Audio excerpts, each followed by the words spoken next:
કેમ છો મિત્રો? હું મોહસિન ચુનાવાલા અમદાવાદથી. હું મારા ગુજરાતી ભાઈબંધોને આજે એક વાત સમજાવવા માંગુ છું. રિયલ એસ્ટેટ એટલે લેન્ડ અને બિલ્ડિંગની અંદર ઇન્વેસ્ટ કરવું, કાં તો એનો યુઝ કરવો. હવે એને આપણે 3 મેઇન કેટેગરીમાં વહેંચી શકીએ. સૌથી પહેલું છે ડેવલપમેન્ટ, બીજું છે માર્કેટ રિસર્ચ અને ત્રીજું લીગલનો પાર્ટ છે. હવે પહેલા પોઈન્ટ્સ ઉપર આવીએ આપણે. ડેવલપમેન્ટ તો એની અંદર રેસિડેન્શિયલ, કોમર્શિયલ, ઇન્ડસ્ટ્રીયલ અને લેન્ડ આવે છે. રેસિડેન્શિયલની અંદર મકાન, ફ્લેટ, અપાર્ટમેન્ટ્સ આવે. કોમર્શિયલની અંદર ઓફિસ, શોપ, શોરૂમ્સ આવે. ઇન્ડસ્ટ્રીયલ છે એની અંદર ફેક્ટરી છે, વેરહાઉસીસ છે.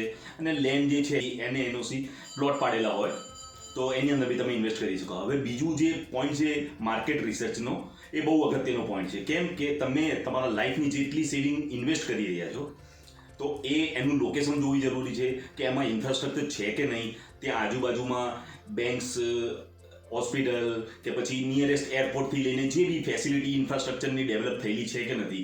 તમને કોઈ જગ્યાએ ઇન્વેસ્ટ કરો છો તો કોઈ જગ્યાએ અત્યારે એવું લાગે છે કે સસ્તું છે, ફ્યુચરમાં જતાં એ જગ્યા ગોલ્ડ બની જાય, તો એ બધા પોઈન્ટ જોવા બહુ જરૂરી છે.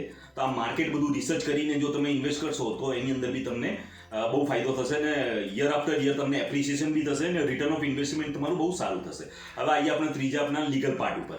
તો લીગલ પાર્ટમાં કેવું છે કે જે તમે જે પ્રોપર્ટીમાં ઇન્વેસ્ટ કરવા માંગો છો એ લીગલી છે ને ટાઇટલ ક્લિયર હોવી જોઈએ અને રેરા રજિસ્ટર હોવી જોઈએ. કેમ કે રેરા રજિસ્ટર હશે તો એમાં તમારી જોડે ટ્રાન્સપરન્સી હશે અને તમે કોઈ બી જાતના સ્કેમથી બચી શકશો. તો રેરા રજિસ્ટર પ્રોપર્ટીમાં તમે ઇન્વેસ્ટ કરવાનું રાખજો. અને ત્રીજું, જેટલું આ જે તમે ક્લિયર પ્રોપર્ટીની અંદર ઇન્વેસ્ટ કરશો એટલા તમે સેફ રહેશો, તમારું એપ્રિસિએશન સારું રહેશે અને રિટર્ન ઓફ ઇન્વેસ્ટમેન્ટ તમારું સારું રહેશે.